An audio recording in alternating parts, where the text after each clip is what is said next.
ప్రభు నామానికే మహిమ కలుగునుగాక. కూడి వచ్చిన మీ అందరికీ కర్మల ఆత్మీయ సహవాస సంఘ విశ్వాసులందరికీ మన ప్రభువును ఆయన ప్రియ కుమారుడునైన యేసుక్రీస్తు వారి శ్రేష్టమైన నామలో శుభములు మరియు అందరికీ వందనాలండి. దానియేలు గ్రంథం 6వ అధ్యాయాన్ని మనం ధ్యానం చేసుకుందాం. దానియేలు గ్రంథం 6వ అధ్యాయం.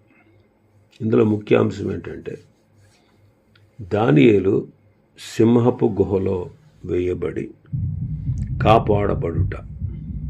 ఇందులో ప్రాముఖ్యంగా మనం చూడవచ్చు. దానియేలు సింహపు గుహలో వేయబడి కాపాడబడుట. మొదటి 4 వచనాల్లో మనం చూస్తే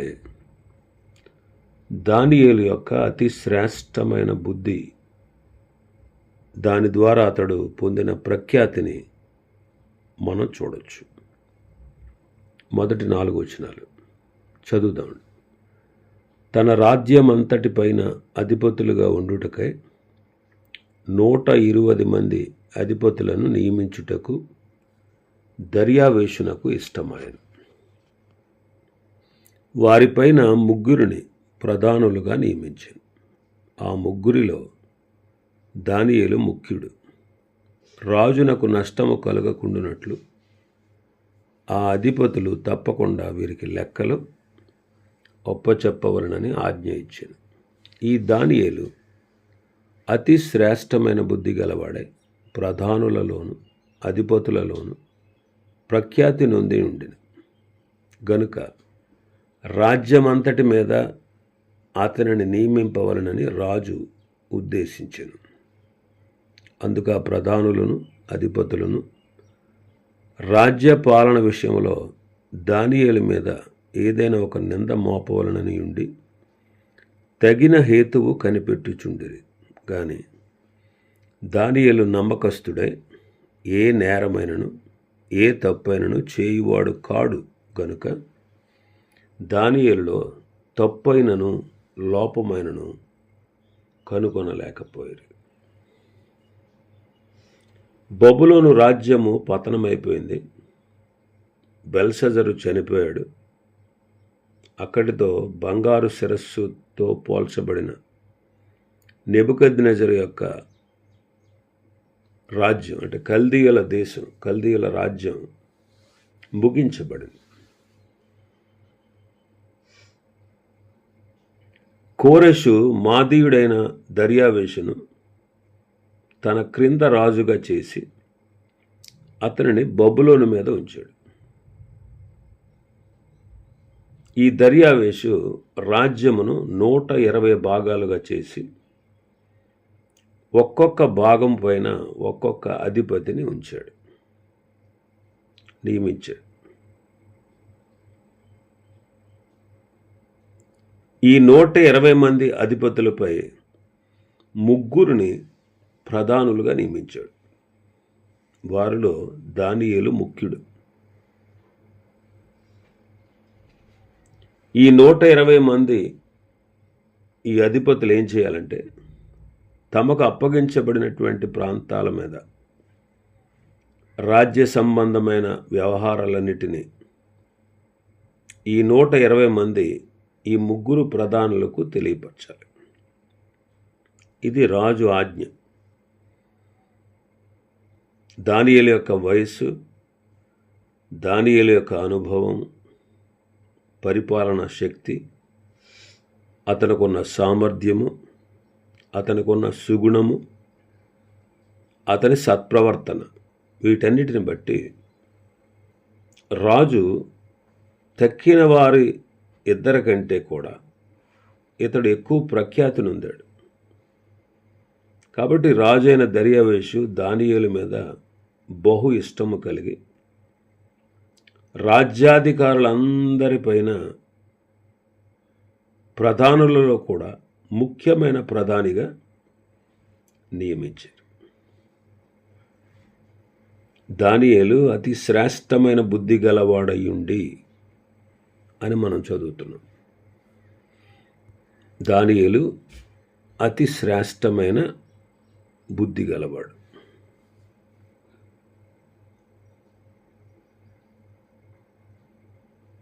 దానియేలు యొక్క అతి శ్రేష్టమైన బుద్ధే అతడు ప్రఖ్యాతి నొందుటకు కారణమైంది. సామెతల గ్రంథకర్త అంటాడు 4వ అధ్యాయంలో 7వ వచనం నుంచి చదివితే, జ్ఞానము సంపాదించుకొనుటయే జ్ఞానమునకు ముఖ్యాంశం. సామెతలు 4:7 నుంచి. నీ సంపాదన అంతయు ఇచ్చి బుద్ధి సంపాదించుకును, దాన్ని గొప్ప చేసిన ఎడల అది నిన్ను హెచ్చించును, దాన్ని కౌగిలించిన ఎడల అది నీకు ఘనతను తెచ్చును, అది నీ తలకు అందమైన మాలిక కట్టును, ప్రకాశమానమైన కిరీటమును నీకు దయచేయును. నీ సంపాదన అంతయు ఇచ్చి బుద్ధిని సంపాదించుకో అంటాడు. అంటే ఈ లోకంలో ఉన్న సంపదలు అన్నిటికీ సమానమైనది. ఈ లోకంలో ఉండే సంపదలన్నిటికీ సరిపోయేది బుద్ధి. దాన్ని గొప్ప చేస్తే అది మనల్ని హెచ్చిస్తుంది, దానిని కౌగిలించితే అది ఘనతనిస్తుంది, అది మన తలకు అందమైన మాలికను కడతాది, ప్రకాశమానమైన కిరీటాన్ని ఇస్తుంది. మరి ఈ బుద్ధి ఎక్కడ దొరుకుద్ది? కాలేజీల్లో కానీ, యూనివర్సిటీల్లో కానీ, బైబిల్ కళాశాలలో కానీ దొరకదు. ఒకవేళ డబ్బులిచ్చి సంపాదించుకోవాలంటే అది అలా సంపాదించుకునేది కాదు. కొలసీ పత్రికలు అంటాడు పౌలు గారు, కొలసీ పత్రిక 2వ అధ్యాయం 3వ వచనం, బుద్ధి జ్ఞానముల సర్వ సంపదలు ఆయన యందే గుప్తములై ఉన్నవి. ఆయన యందే గుప్తములై ఉన్నవి. బుద్ధి జ్ఞానము సర్వ సంపదలు క్రీస్తులోనే ఉన్నాయి. ఆశ్చర్యకరమైన ఆలోచన శక్తి, అధిక బుద్ధి అనుగ్రహించువాడు ఆయనే అని యెషయా భక్తుడు చెప్తాడు. ఆశ్చర్యకరమైన ఆలోచన శక్తి, అధిక బుద్ధి కలగజేసేవాడు ఆయనే. దావీదు సుబుద్ధి గలవాడు, అంతేకాదు ఉపకార బుద్ధి కూడా కలిగినటువంటి వాడు. సమూయేలు మొదటి గ్రంథం 18వ అధ్యాయం 5వ వచనం, దావీదు సౌలు తనను పంపిన చోటకెల్లా పోయి సుబుద్ధి కలిగి పని చేసుకుని వచ్చెను. కనుక సౌలు యోధుల మీద అతనిని నియమించెను. జనులందరి దృష్టికిని, సౌలు సేవకుల దృష్టికిని దావీదు అనుకూలుడై ఉండెను. సుబుద్ధి కలిగి పని చేసుకుని వచ్చేవాడంట. 14వ వచనం, అదే అధ్యాయం 14వ వచనంలో చూస్తే, మరియు దావీదు సమస్త విషయములలో సుబుద్ధి కలిగి ప్రవర్తింపగా యెహోవా అతనికి తోడుగా ఉండెను.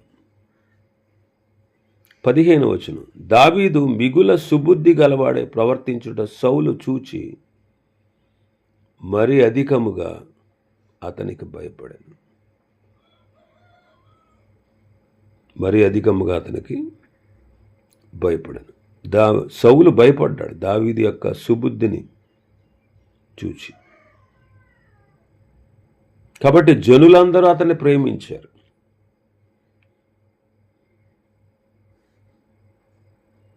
ఇశ్రాయేలు వారు, యోధావారు అతనిని ప్రేమించారు. 24వ అధ్యాయంలో కూడా, సమూయేలు మొదటి గ్రంథం 24వ అధ్యాయం 16వ వచనం నుంచి చూస్తే,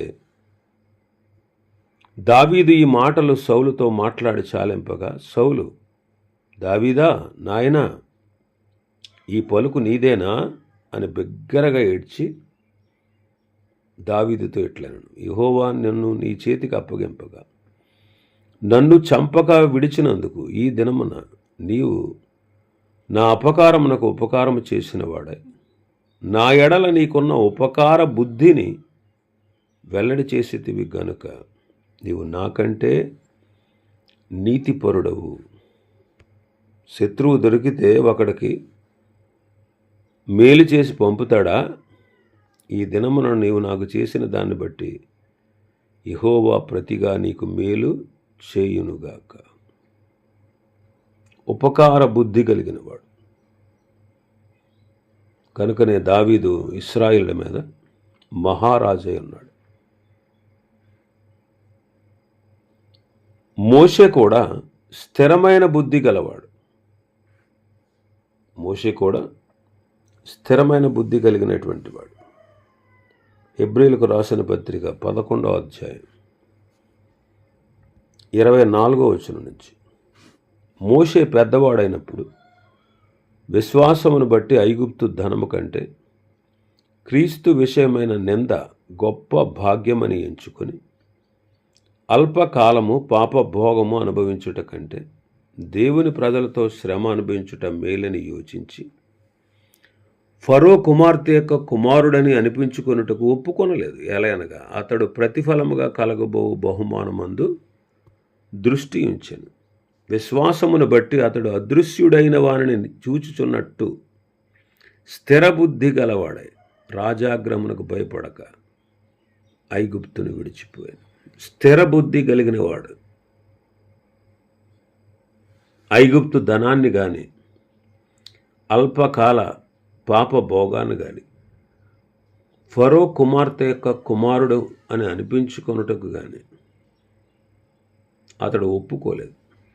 ఐగుప్తు దేశానికి రాజవడం కానీ ఇవేవి కూడా మోషేను కదిలించలేకపోయాయి. అతడు స్థిరమైన బుద్ధి గలవాడై ఐగుప్తును విడిచిపోయాడు. వాటన్నిటినీ విసర్జించాడు. స్థిరబుద్ధి కలిగి ఉన్నాడు. అందుకే తర్వాత కాలంలో దేవుడు మోషేను ఫరోకు దేవుడుగా నియమించాడు. నిర్గమకాండం 7వ అధ్యాయం 1వ వచనం, కాగా యెహోవా మోషేతో ఇట్లనెను, ఇదిగో నిన్ను ఫరోకు దేవునిగా నియమించి తిని అన్నాడు. కాబట్టి ఈ భౌతికమైన వాటిని మనం ఎక్కువగా ఆశించకూడదు. ఈ భౌతికమైన వాటిని విసర్జించిన ఎడల దేవుడు పరసంబంధమైన ఆధ్యాత్మికమైన ఆధిక్యతలు మనకిస్తాడు. కాబట్టి దానియేలు అతి శ్రేష్టమైన బుద్ధి కలిగినవాడు. అతి శ్రేష్టమైన బుద్ధి కలిగినవాడు. అందుకే ఆ రాజు యొక్క కటాక్షాన్ని పొందినవాడే ఆ నూతన ప్రభుత్వంలో దేవుని కొరకైన దేవుణ్ణి గణపరచుట కొరకై నిలవబడి దేవుని ఏర్పాటులో అతడు ప్రధాని అయ్యాడు. అతడు 86 సంవత్సరాల వయసు కలిగినవాడు అయినప్పటికీ ఆ రాజ్యానికి ప్రధానితో సమానమైన వాడుగా చేయబడ్డాడు. దానియేలు ఎంత ఔన్నత్య స్థితిలో ఉండగా రాజ్యములోని మిగిలిన అధిపతులకు అసూయ కలిగింది. 120 మంది అధిపతులు, వీరిపైన ఉన్న మిగిలిన అధిపతులు కూడా దానియేలును ఏమైనా సరే పదవి నుంచి తొలగించాలి, లేకపోతే అతన్ని చంపాలి అనే ఉద్దేశం కలిగి ఉన్నారు. దీనికి గల కారణం అసూయ.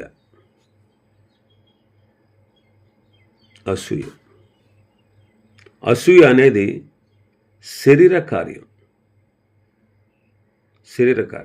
కొరింథీయులకు రాసిన మొదటి పత్రికలో పౌలు గారు అంటాడు, 3వ అధ్యాయం 3వ వచనం, మీలో అసూయయు కలహమును ఉండగా మీరు శరీర సంబంధులై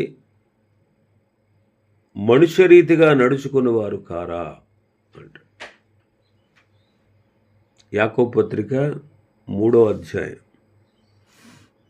13వ వచనం నుంచి చూస్తే, మీలో జ్ఞాన వివేకములు గలవాడెవడు? వాడు జ్ఞానముతో కూడిన సాత్వికము గలవాడే తన యోగ్య ప్రవర్తన వలన తన క్రియలను కనుపరచవలెను.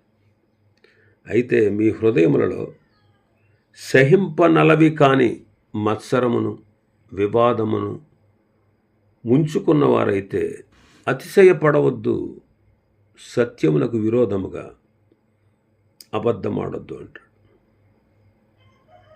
కాబట్టి అసూయ, మత్సరం ఇవి మన జీవితాల్లో ఉండకూడదు. అపోస్తుల కార్యములు 13వ అధ్యాయంలో మనం చూస్తే, అపోస్తుల కార్యములు 13వ అధ్యాయం 45వ వచనం, యూదులు జనసమూహములను చూచి మత్సరముతో నిండుకొని దూషించుచు పౌలు చెప్పిన వాటికి అడ్డము చెప్పిరి.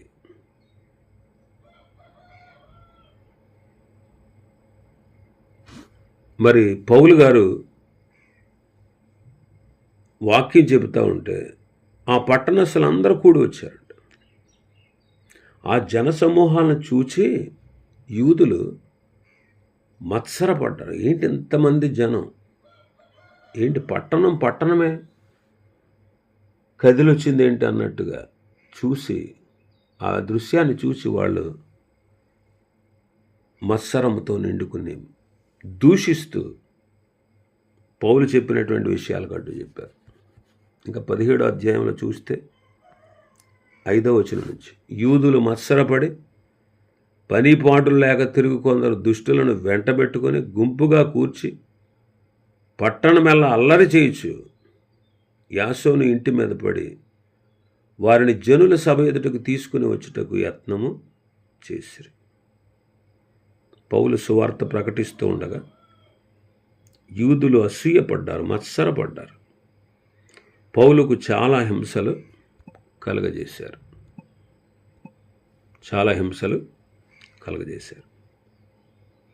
అసూయ అనేది నాశనానికి కారణం అండి. అసూయ వల్ల నాశనం అవుతాం. యోబు గ్రంథంలో 5వ అధ్యాయం 2వ వచనంలో చదువుతాం, బుద్ధి లేని వారు అసూయ వలన చచ్చెదరు. అసూయ అనేటువంటి శరీర కార్యం మనలో ఉంది అంటే మనకు బుద్ధి లేదు అని అర్థం. బుద్ధి లేనివాడే అసూయ వలన చస్తాడు. కాబట్టి దేవుని పిల్లలు ఆత్మానుసారంగా నడవాలి.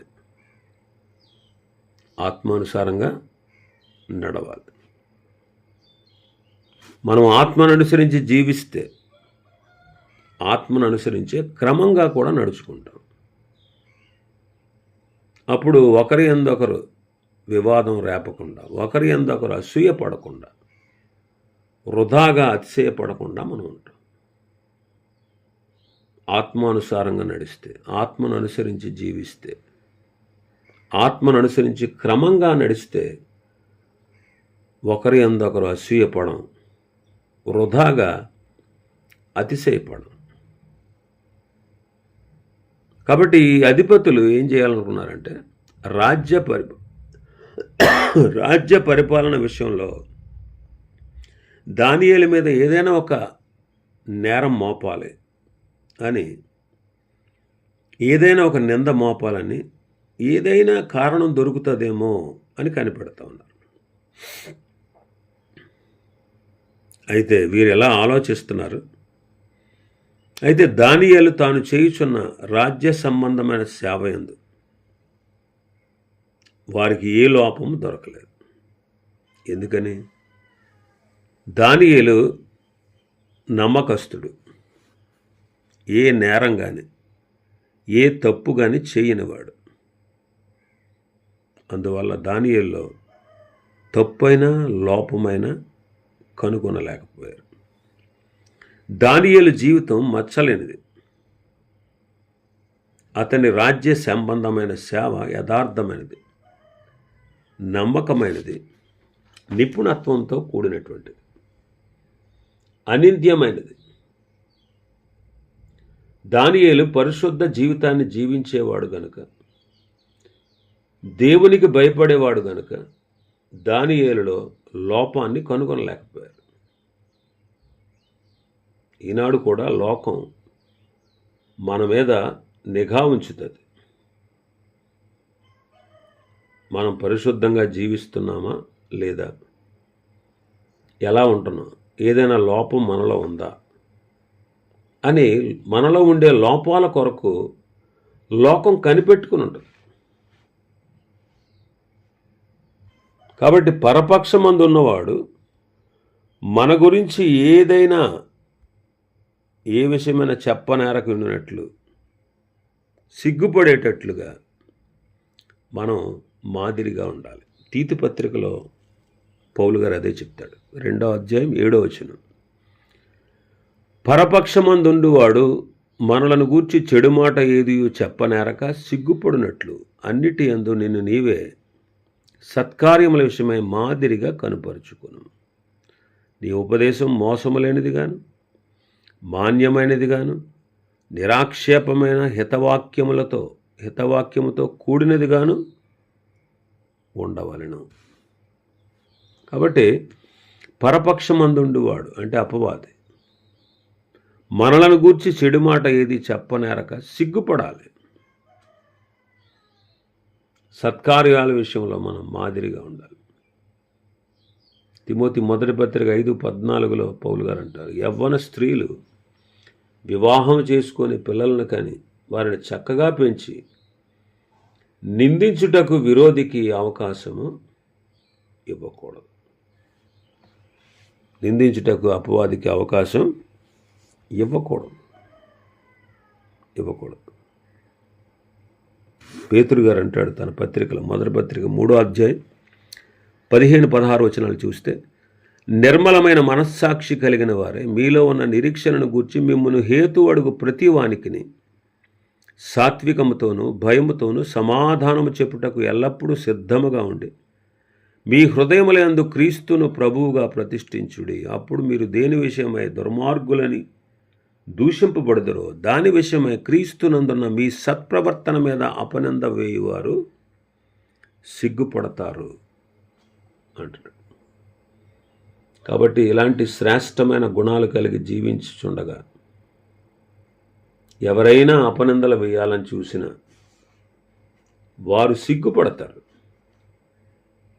దానియేలులో వారు ఏ లోపాన్ని కనుగొనలేకపోయారు, ఏ తప్పును కనుగొనలేకపోయారు, ఏ నేరము కనుగొనలేకపోయారు. మరి పరిశుద్ధ గ్రంథం పూర్తిగా అప్పటి కాలంలో ఈ సర్వసత్యం బయలుపరచబడక ముందు సంఘాలు లేవు, బోధకులు లేరు, ఎవరు లేరు. అలాంటి కాలంలోనే దానియేలు అలాంటి జీవితాన్ని జీవిస్తే ఈనాడు పరిపూర్ణ సత్యం బయలుపరచబడింది. మనకు పరిపూర్ణ సత్యం బయలుపరచబడిన ఈ దినాల్లో మనం ఏ రీతిగా జీవించాలి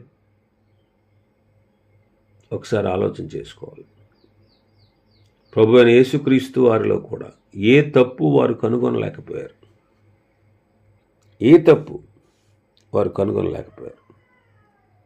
లోకాసు వార్త 20వ అధ్యాయం 26వ వచనం. వారు ప్రజల ఎదుట ఈ మాటలో తప్పు పట్టనేరక ఆయన ప్రత్యుత్తరానికి వాళ్ళు ఆశ్చర్యపడి నోరు మూసుకున్నారు. ఆయన మాటల్లో తప్పు పట్టలేకపోయారు.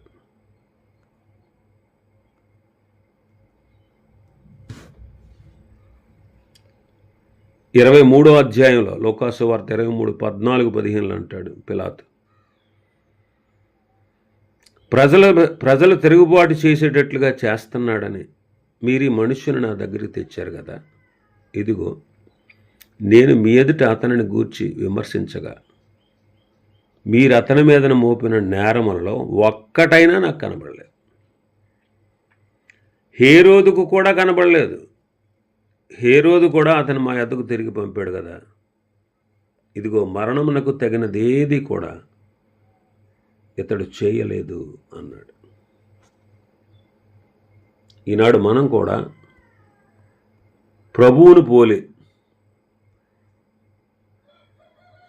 అలాగే దైవ భక్తులను పోలి ఆ రీతిగా మనం జీవించాలి. తెస్సలోనికే సంఘస్థులు అలాగే జీవించారు. తెస్సలోనికెలకు రాసిన మొదటి పత్రిక 6వ అధ్యాయం మొదటి అధ్యాయం 6వ వచనం నుంచి చూస్తే, పరిశుద్ధాత్మ వలన కలుగు ఆనందముతో గొప్ప ఉపద్రవమందు మీరు వాక్యమును అంగీకరించి మమ్మును ప్రభువును పోలి నడుచుకున్నారు. కాబట్టి మాసిదోనియాలోను అకయాలోను విశ్వాసులందరికీ మాదిరి అయితిరి. ఎందుకంటే మీ యొద్ద నుండి ప్రభు వాక్యం మాసిదోనియాలోను అకయాలోను మ్రోగిన అక్కడ మాత్రమే గాక ప్రతి స్థలమందును దేవుని ఎడల మీకున్న విశ్వాసము వెల్లడి ఆయన గనుక ఇక మీ గురించి చెప్పాల్సింది, ఇంతకంటే గొప్పగా చెప్పాల్సింది మరొకటేది లేదు అంట. కాబట్టి ఆ రీతిగా మనం జీవించాలి. ఇంకా మరికొన్ని విషయాలు ఈ అధ్యాయంలో ఉన్నాయి. ప్రభు చిత్తమైతే రేపటి దినం మరికొన్ని విషయాలు మనం ధ్యానం చేసుకుందాం. దేవుడి వర్తమాన వాక్యాన్ని మన వెనికిడిలో ఆశీర్వదించును గాక. ఆమేన్.